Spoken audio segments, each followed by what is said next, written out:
Welcome back to All Saints Church, Sunday morning live here at All Saints. My name is Mike Kinman. My pronouns are he, him. And welcome to the forum.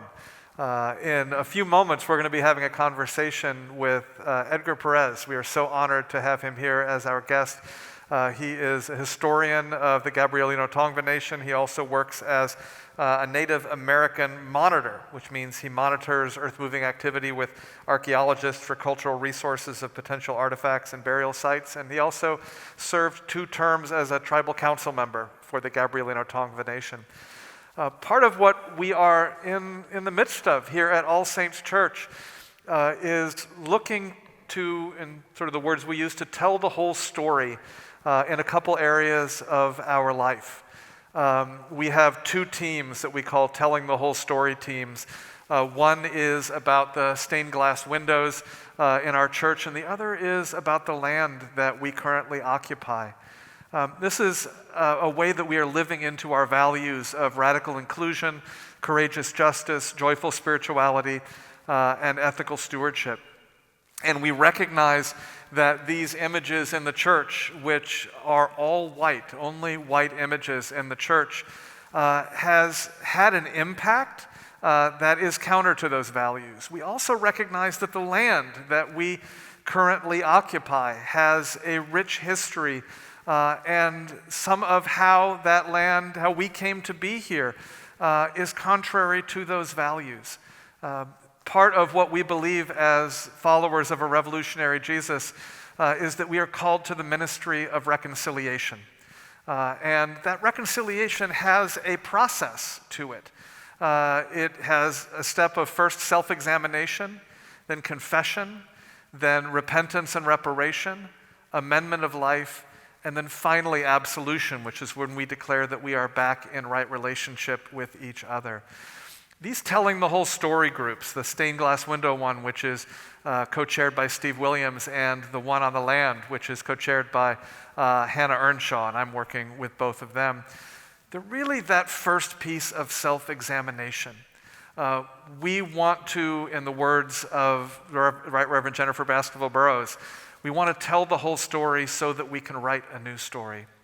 And so for the Stained Glass Windows group, that group is looking at the history of these windows, how they came to be here, whose money paid for these windows, where that money came from, who made the decisions, and how those decisions were made to put those windows here.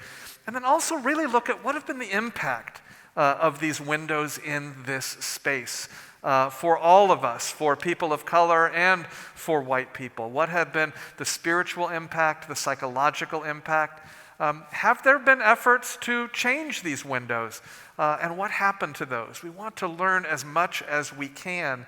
And then once we have told of much of that whole story as we can, then we move on to saying, okay, well, where is there brokenness that we need to confess? And then we move on to the repentance and reparation phase, which is what does it mean to try to repair the damage that has been done? And always when we're trying to repair damage that has been done, it is up to the people who have been wounded to determine what that is. So if I hurt you, it's not up to me to determine what reparation is. It's up to you to determine what reparation is. And then we'll be having those conversations. And then there's that amendment of life piece, which says, okay, this is what we have done in the past and maybe doing now. How are we going to commit ourselves to new ways of being together to try to make sure to the best of our ability that these wounds do not happen again, this wounding doesn't happen again. For the land group, we are in that same kind of listening phase right now, and that's what brings us to this forum today. This land has a rich, ancient history, first of all, way before any human beings were on it, and for thousands of years before we as Europeans came to this land. The story of that history is important for us to know. The story how the people who used to be on this land and are still on this land, the story of how we came to occupy and be the primary occupiers of this land, it's an important story to tell so that we can know our history, so together we can look at it, so we can name those places where we have wounded and damage has been done.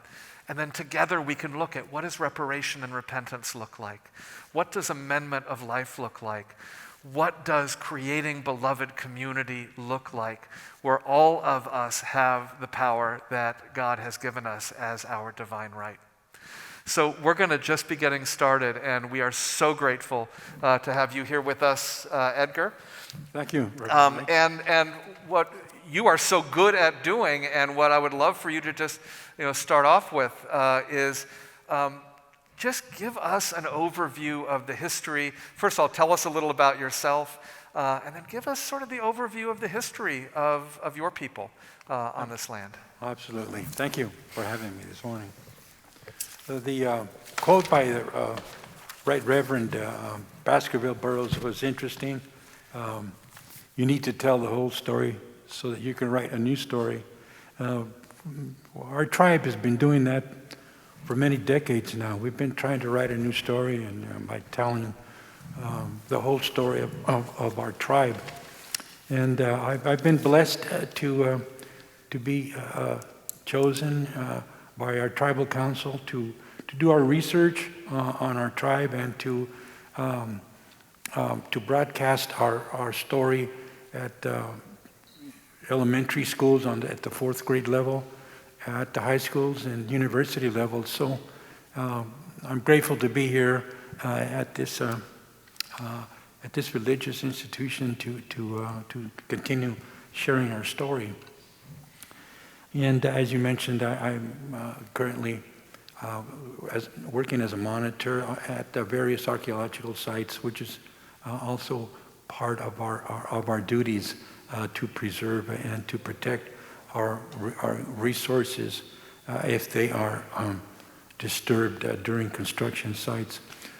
So with that in mind, I'd like to share with your congregation that the legacy of the Gabrielino has been one of ignorance, innocence,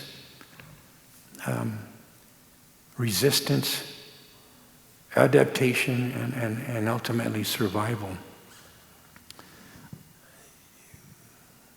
The Gabrielino tribe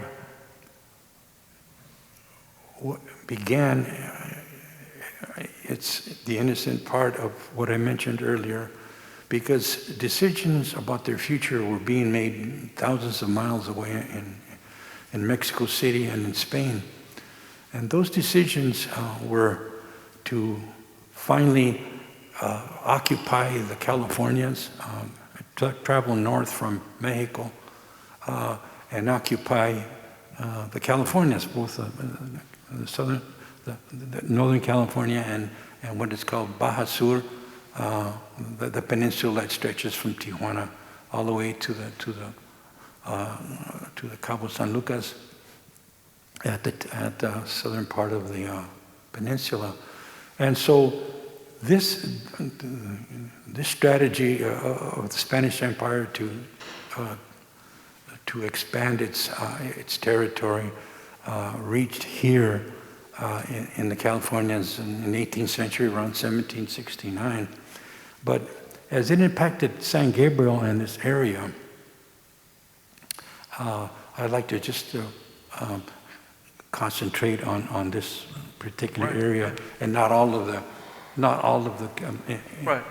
any comments that I make regarding California Indians would be a general statement about California, but specifically I'll discuss the native people who lived in San Gabriel Valley.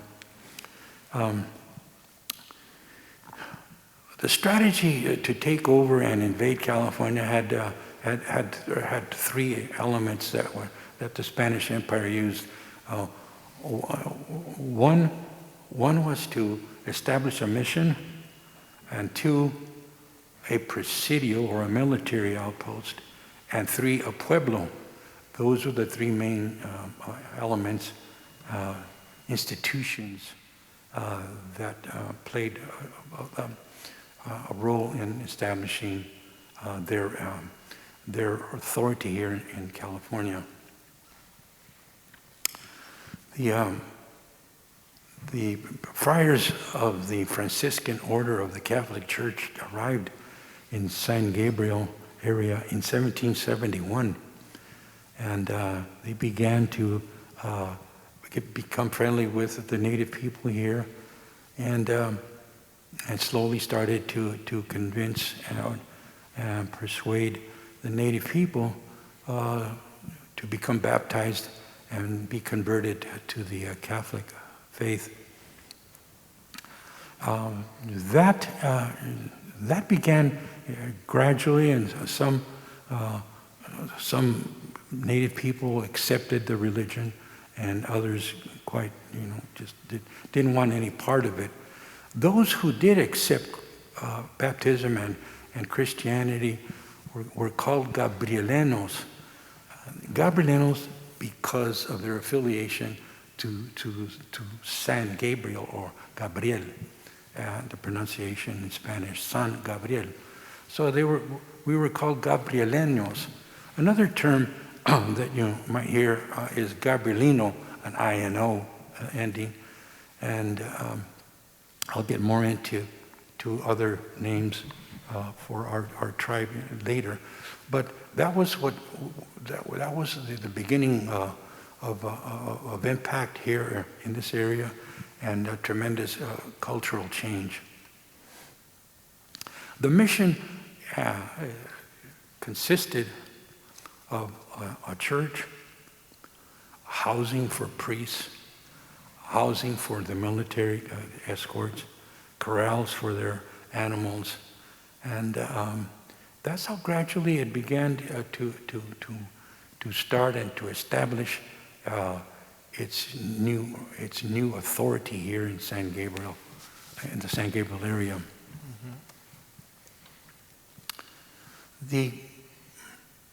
The most important part of this conversion was that the Gabrielinos were offered a place in heaven in exchange for their conversion to the Catholic faith, and their living situation would have to be changed. They would have to leave their villages and live on the mission compounds, and so there several compounds were constructed for single men, single women, boys and girls. That was the compound area of the mission. All of these dwellings and all these buildings were constructed by the native people themselves under the supervision of the missionaries. The missionaries, of course, had their tools. They had seeds to plant orchards, gardens, and vegetables. The native people also worked to establish, to plant these various elements in the gardens and so forth. This process went on maybe about 5 to 10 years of building, and then once these buildings and the dwellings were constructed using Spanish methods and tools, then it was a thriving mission itself. Could you just sort of point the mic, point the top of the mic more closely? Yeah, there you go. Oh, this is better. That's better. There you go. Okay, thank you. And so the native people who lived in the compounds had to change their entire lifestyle. They could not leave the compound or the mission area without permission. If they ran away or became fugitives, they were violating a strict a missionary rule, and they were actually hunted down and pursued by the military and brought back to the mission compounds. And some were whipped, some were flogged in public, so that the rest of the Gabrielinos living in the compound could see that this was what would happen if you violated the mission rules. And so within 10 years, there were quite a few hundred converts to the church and living in the compounds. And there, of course,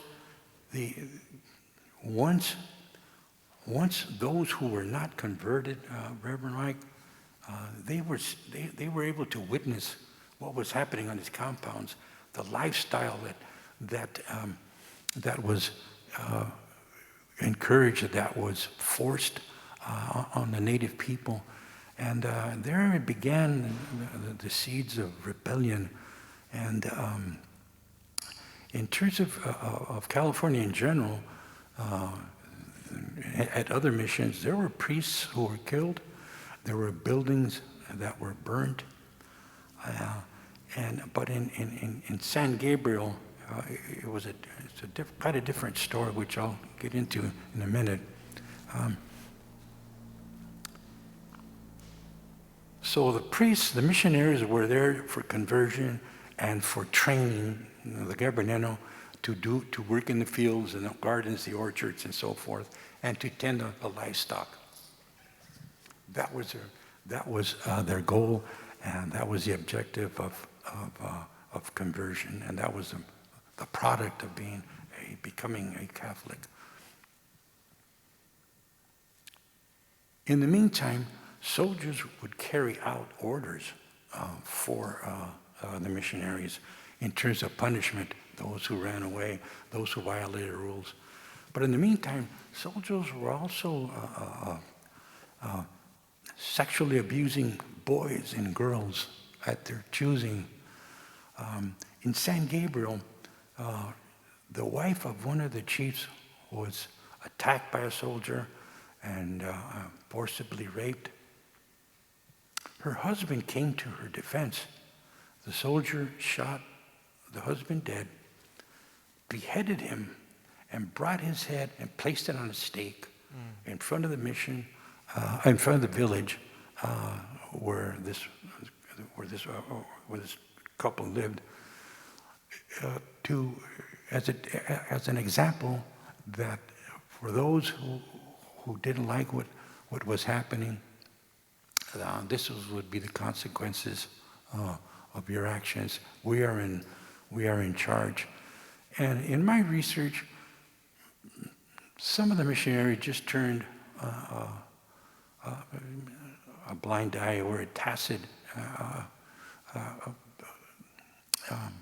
It's hard to share this with you, but other missionaries would write to authorities, which are thousands of miles away, to discipline soldiers. But it never worked because California at that time was like a remote area, and the authorities were thousands of miles away. In the closest presidio was in San Diego or Santa Barbara.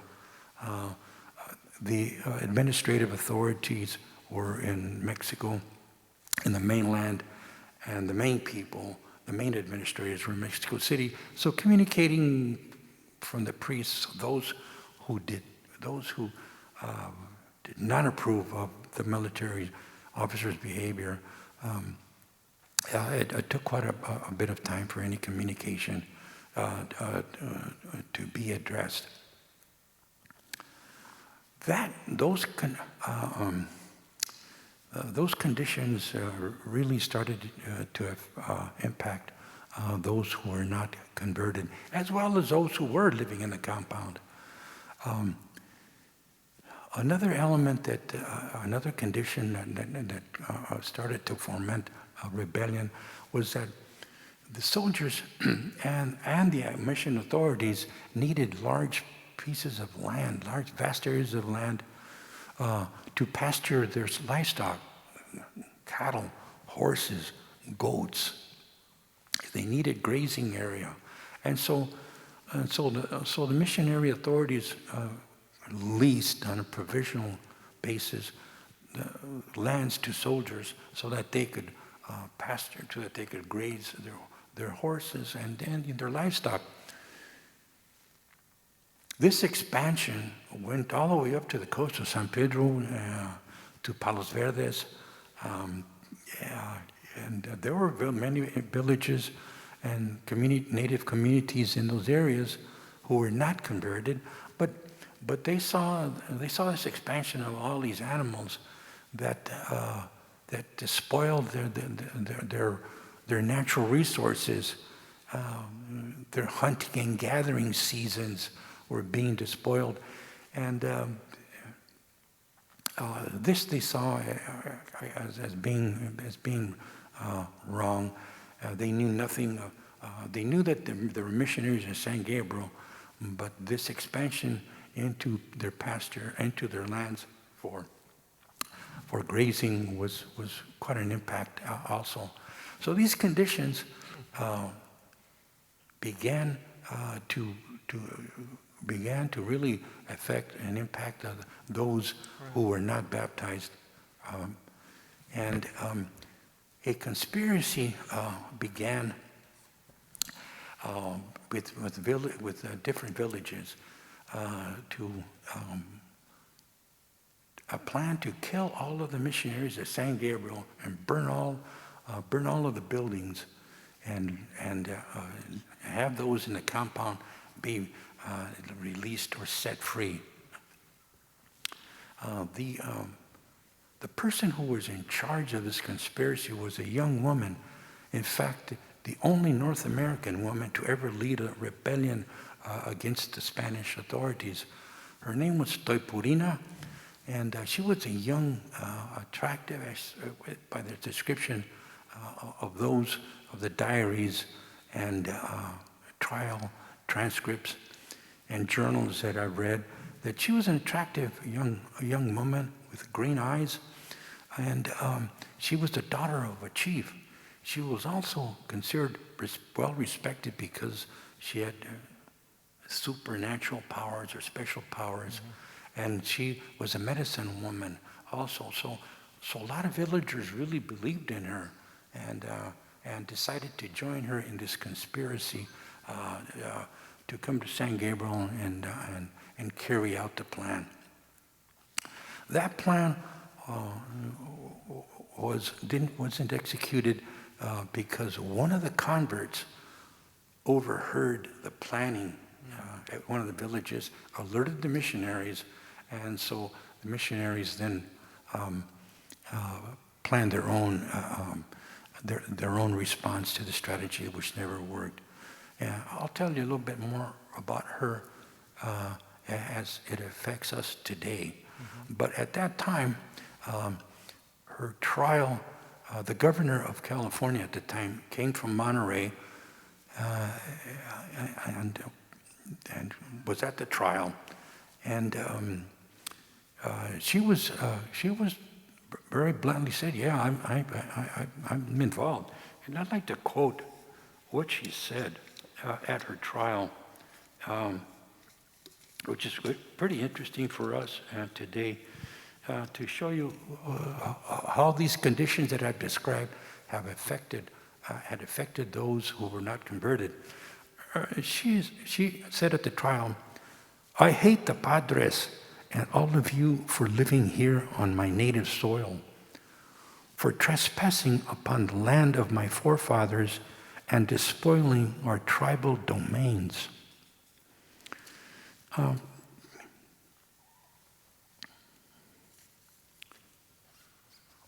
I came to inspire the dirty cowards to fight and not to quail at the sight of Spanish sticks that spit fire and death, and be done with you invaders.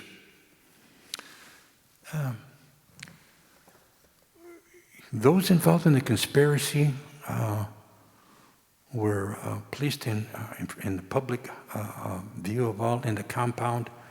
And of course, several villagers from various areas, as far as, let's say, Azusa and in today's area, Montebello and so forth. So they all came to the church for the trial. They knew about her, and they came to the trial. She was sentenced to leave the mission at San Gabriel, and she was sent far north to Carmel Mission, San Carlos Borromeo in Carmel. And another conspirator with her was sent east. No one ever heard of him anymore. And the rest of the conspirators were flogged and whipped, maybe 15 to 20 lashes in public view. And so the rebellion failed, but it inspired a lot of Native people to think about what is Catholicism. And Reverend Mike, I personally ask, why are there shackles, chains, and whips doing with those whose duty is to care for others and to be loving toward and work together with Native people? What are these shackles and chains doing here? Right. I mean, there seems to be kind of a major contradiction. And so, as I mentioned, there were other rebellions and missions where priests were killed, but there was never a united front because a small group of Spaniards controlled a large number of Native people in California. Within 10 years, the Pueblo of Los Angeles was established, maybe 10 years later. And so with that founding, the Pueblo, which is today the city, the metropolis of Los Angeles, many immigrants from the Mexican mainland came to found that Pueblo. So that's the other institution I mentioned of establishing the Pueblo. And so that Pueblo also brought people. That means there was more food to be produced, more pasture land for animals. And so the Native people in Los Angeles also helped the new settlers to help them with water from the Los Angeles River. And they participated. They helped those immigrants who began the city of Los Angeles, what it is today.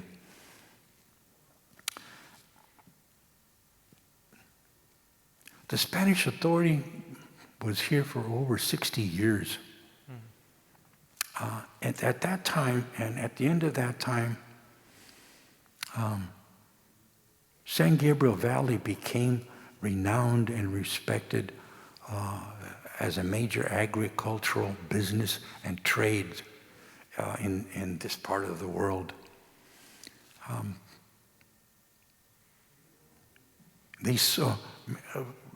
The missionaries profited well from all of the products that they sold, hides and so forth, soap, tallow, candles, all under the labor of the Gabrielino. I prefer to call myself Tongva because Tongva is the name of a woman who was interviewed back in early 1900, and she was asked, well, you're called Gabrielino, what do you call yourselves? Right. And she said, we call ourselves Tongva, or people who, Tongva. We call ourselves Tongva because we are the people of this land. And so I prefer the term Tongva in terms of whenever I do any presentations. And so but getting back to the end of the Spanish a period of 60 years, around 1830, 1833, the cost of this production and the cost of this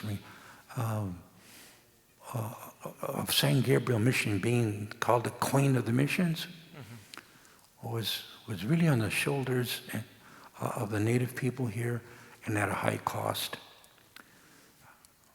Several thousands of Gabrielinos or Tongva died from stress, depression, diseases such as smallpox, sexually transmitted diseases. And so that was the cost for this supposed prosperity in California, and that is from the San Gabriel Mission. Mexico in 1833 declared its independence from Spain, ordered all Spanish missionaries to leave the country, took over all the missionaries' assets, all of their holdings, and declared all native people Mexican citizens.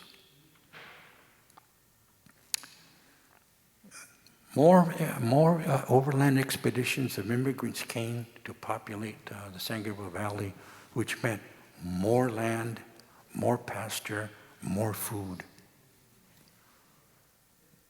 The Gabrielinos, or the Tongva, at this point, left the mission. They were now supposedly emancipated. They didn't have to be under the authority of Spanish missionaries. And so they either went to the Pueblo to survive or stayed on the lands that were leased to the soldiers. They were called ranchos, as you know. And so these ranchos from the Spanish period provided a home for Gabrielinos.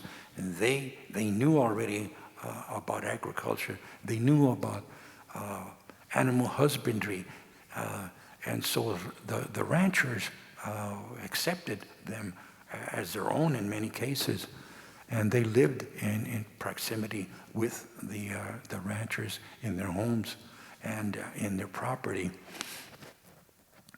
When the Mexican sovereignty took over in California, these lands were of course appropriated by the Mexican government. They were either sold to politicians or to private citizens. Vast areas of ranchos. And California is known for its ranchos and its vast areas, but all on the expense of the Tongva people. There was no land given to the native people. They were just appropriated as the new governments came in, and their survival depended on, of course, living either in the Pueblo or in the ranchos, or just leaving and living, hiding in the mountains and continuing their lifestyle. This went on for maybe, 30 years, something like that. And in 1846, the United States declared war on Mexico. That war lasted for about 2 years. The United States government ordered all rancheros to prove title to the land. Native people were not American citizens. They were still Mexican citizens. And in about 1850, the government sent 3 commissioners to discuss what was going to happen to the land here and to the California people, the native people. Those treaties that were drafted and that were written were not supported by the state legislature. They were sent. These treaties were sent to the United States Senate. The Senate rejected these treaties because the land issue was the most important of these treaties, and they were not going to give up all this land to give it to to the Tongva people or California Indians. And so during the American period, things just got worse for the Tongva people. And there were governors who wanted to legislate their extermination. There's documented reports, which are on the state files, where a lot of officials just said they didn't want anything to do with Native people, and I just wanted to get rid of them. So, as far as our lifestyle today is, we have been organized since the 1920s. My grandparents were part of this organization. On my father's side, they were involved in petitioning for land and benefits. This has been going on since the 1920s, and currently there are 3 tribal councils who have bylaws and a constitution. And I'm part of one of them, the Gabrielino-Tongva Nation. And we've been petitioning. We have petitioned the Bureau of Indian Affairs for land recognition, not through the treaties because they were worthless, but we're starting we have begun a new petition for us to get some property, some land for housing,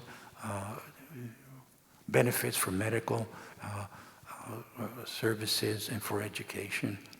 And so that's our situation today, Reverend Mike. But getting back to one last thing about Toipurina. Right. A lot of now that we've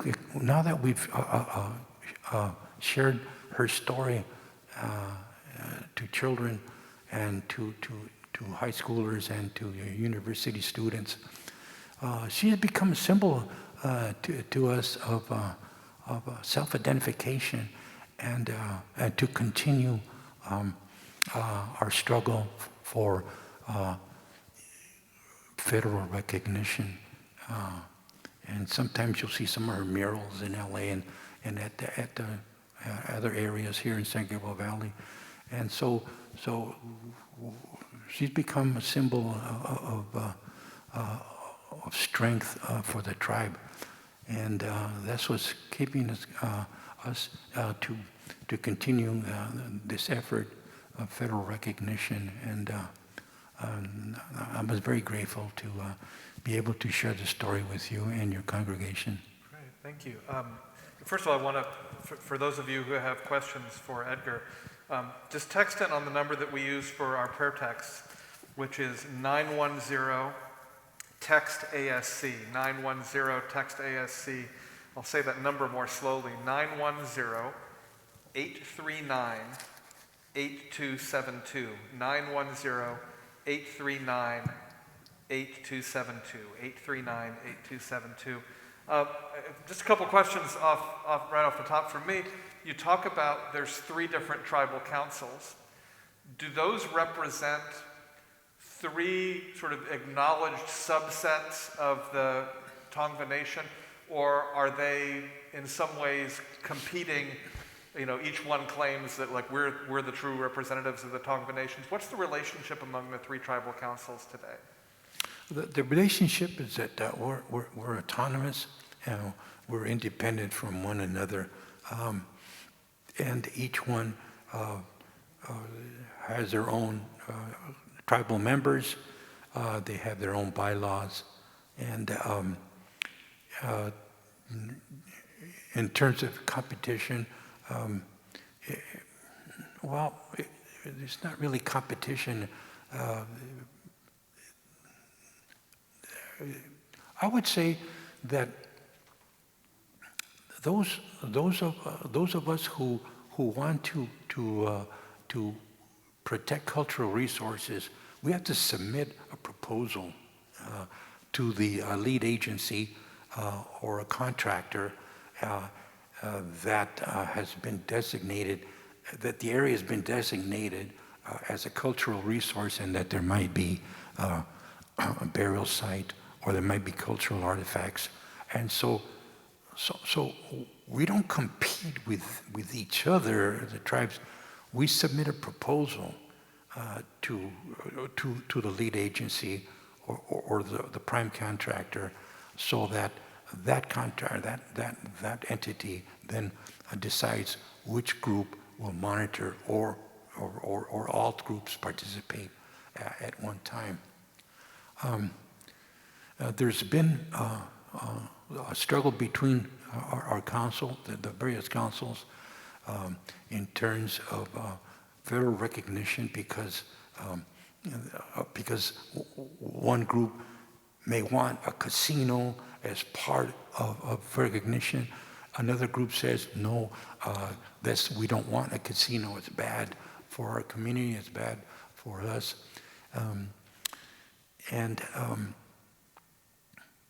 As far as those who say that there are the true descendants of the Tongva, that may be true, Reverend Mike, but yet you still have to prove to the United States government that you are, in fact, a descendant. You have to come up with documents. You just can't say, well, I'm Tongva, I'm Gabrielino. You have to prove it. So in time, that'll come out. I really ignore stuff like that until, and I don't personally ask, well, if you are, then can you show me, show me some identification. That's not necessary. It'll come down at if you are, in fact, you have to. There are certain guidelines and regulations. So, I want to make sure I'm getting this right. My understanding is that the Tongva Nation is recognized by the state of California, but not by the federal government. Is that true? Yes. In California, there is no process, there is no formal process of state recognition. Mm-hmm. Other states have a formal recognition status. California does not have a formal process for recognition. Our recognition comes from a legislative,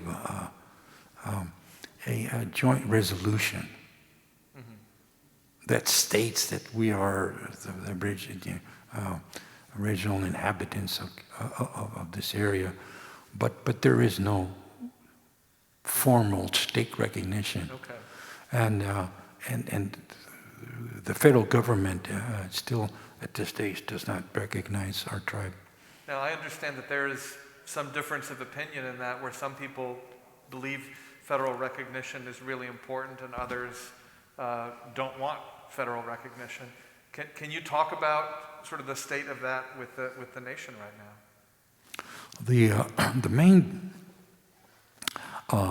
The main objection to federal recognition is the amount of time it takes for a petition to go through the various agencies. A lot of those who started this petition to struggle are now deceased, and we're in the fourth, fifth generation now, and the bureaucracy of this process is what's holding us back, and the obstacles that are presented by the federal recognition process is sometimes it's just overwhelming, and with each administration, a new secretary is elected or appointed, and then they change policies, so it's always a struggle. It's always been a struggle, which has frustrated many of our tribal councils, and that's why those who don't want to follow this, because it takes too long, and it's almost impossible. Mm-hmm. What would federal recognition, would it open up new opportunities? Are there resources that would be available to you? What's the upside of federal recognition? Well, the upside of federal recognition is that for us,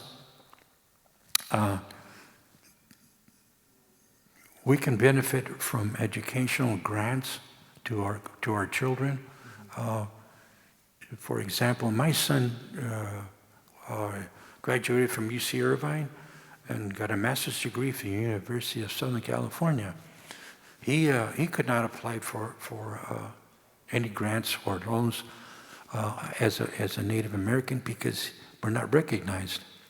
Right. He's in debt, and we're in debt. As other children are, as other graduates, but for the Native people who are not recognized, there is no help there.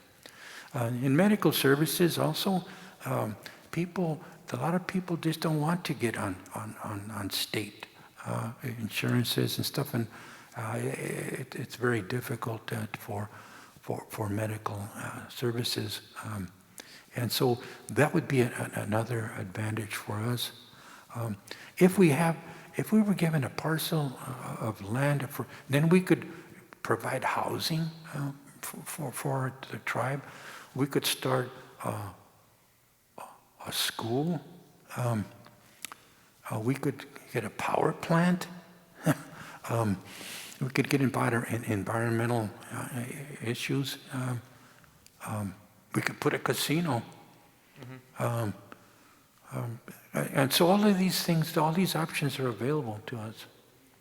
Are there specific areas that right now the Gabrielino-Tongva Nation is focusing on, saying this land is sacred to us, it's important to us, there are various reasons that we would like this land either returned to us or to have shared access? Are there any of those projects that are happening right now? There are some sacred sites that are being protected. There's a natural spring on the campus of University High School. Several parks are being named now. Tongva Park in Santa Monica. Mm-hmm. On the campuses of the university campuses, for example, at UCLA, there's a feature called Jan's Steps, and those steps were constructed there because a family donated the money to build those steps, but they were very discriminatory against African Americans and Mexican American people to live in Westwood. And so this didn't come out until later. So there's a goal. Students now and faculty are now in the process of changing Jan's Steps to Tongva. Other universities are involved too. Which ones? Stanford University. They removed the statue of Father Junipero Serra. So they're getting back to your question. No, we don't have a specific land where we call it our own, but it's not really our land. For example, in Playa Vista, there's a Bayona Park, and it's being preserved as a Tongva site. At Loyola Marymount University, there's a section, a tribute to the Tongva people. I've been there and talked there several times, and I've seen that area where students can go and meditate. And so those are the areas that we consider special, but not sacred. Okay.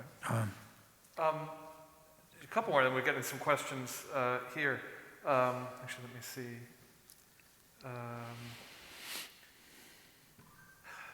Have there been any conversations, like we're starting a conversation right now, the two of us, with All Saints Church.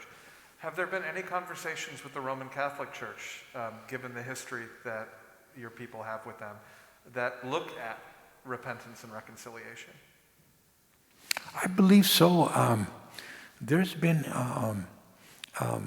talks, recent talks with the Archdiocese.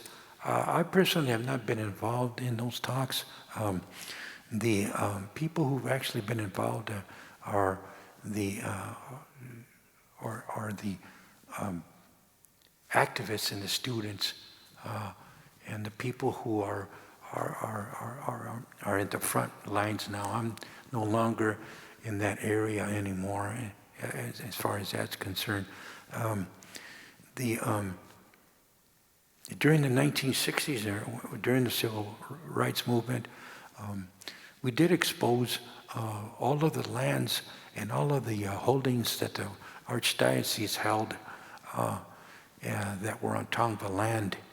And we put out a list, a public list on television and in newspaper reports about these holdings, and yet a lot of the parishioners were in a state of poverty.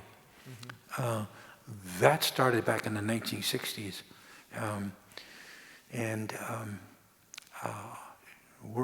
I think that the tribe, that particular council I'm affiliated with, is not interested in that at this time. So I'm starting to get some questions in. This person writes, in justice work today, it's popular to do a land acknowledgement before speaking or leading. What besides land acknowledgements can everyday people and communities do to advocate for justice and reparation for the Tongva people? What can we do? We're in the process now of convincing high-level politicians, mm-hmm. With the new administration, and if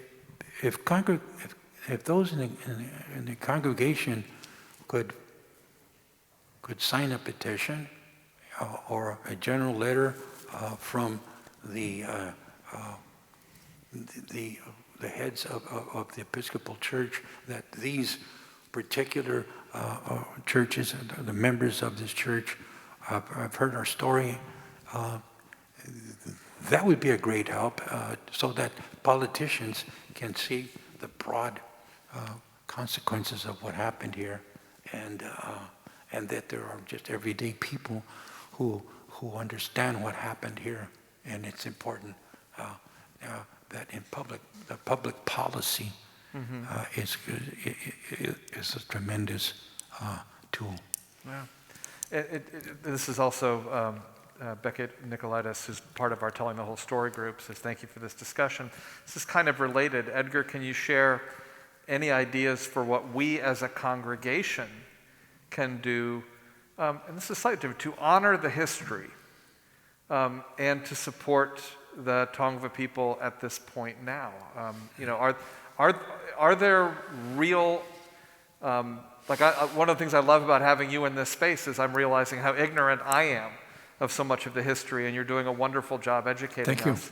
How can we continue that? And then also, are there real needs now that Tongva people have that we can help provide, or are there ways that we can be in relationship and share with each other? Mm-hmm.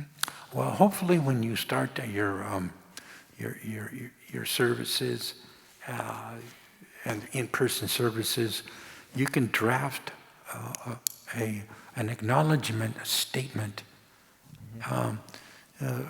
recognizing the Tongva, the people, and the land where your services are held. These statements we've helped other institutions with their statements. Mm-hmm. The Academy Museum, recent establishment of the Academy Museum of Motion Pictures. Right. At my son's graduation, they had an acknowledgement statement mm-hmm. Just before the commencement, and there are other institutions that are drafting these statements that are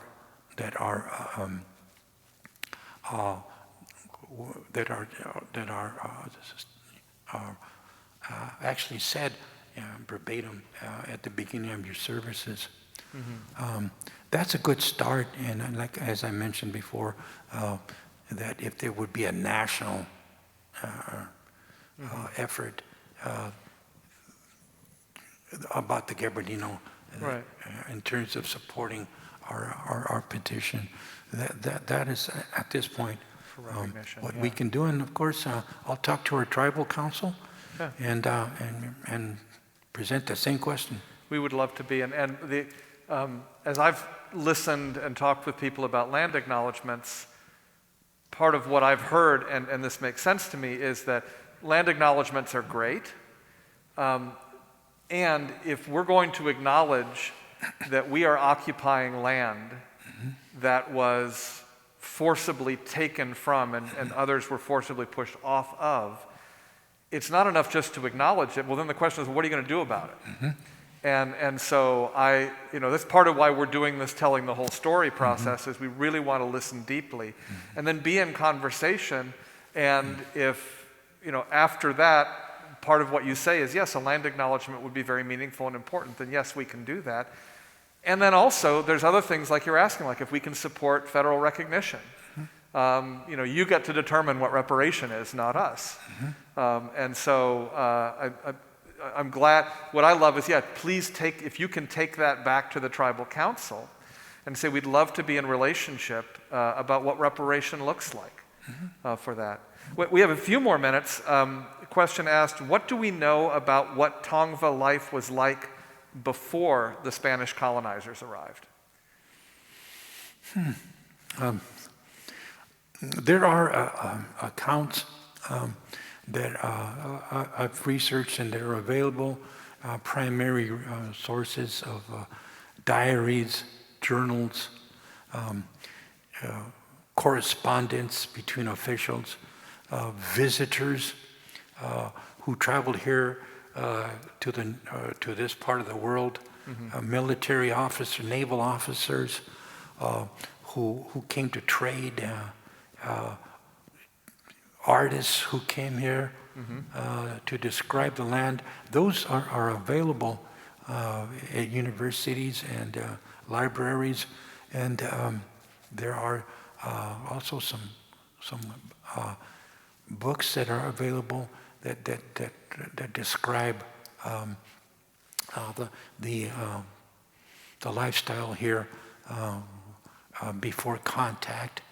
They had their own religion, their own family organization, their own authorities, their own rules, and natural resources, and so those are available and to us, and which is another present, another area of discussion. Right. I'd love to learn more about the faith life and the religion. Before contact. So we have a couple minutes left. Someone asked, do the Tongva people live spread out through the region, or are there areas where people live as community today? I am one of a few families who still live in San Gabriel as part of the continuum of our tribe. Others have moved to other parts of the state, Northern California and Central California. We have maybe close to 2,000 of documented. 1,000 or 2,000? 2,000. 2,000? 2,000 Tongva, about 2,000 Tongva who are well documented and have been at our meetings, our gatherings before the pandemic, and they've come from other areas. We've received correspondence of people from Ohio, Texas, and other Western states that could not travel to our meetings, but were in fact in touch by correspondence. That's good. Thank you. Well, this has been wonderful, Edgar. Thank you so much for your You're time.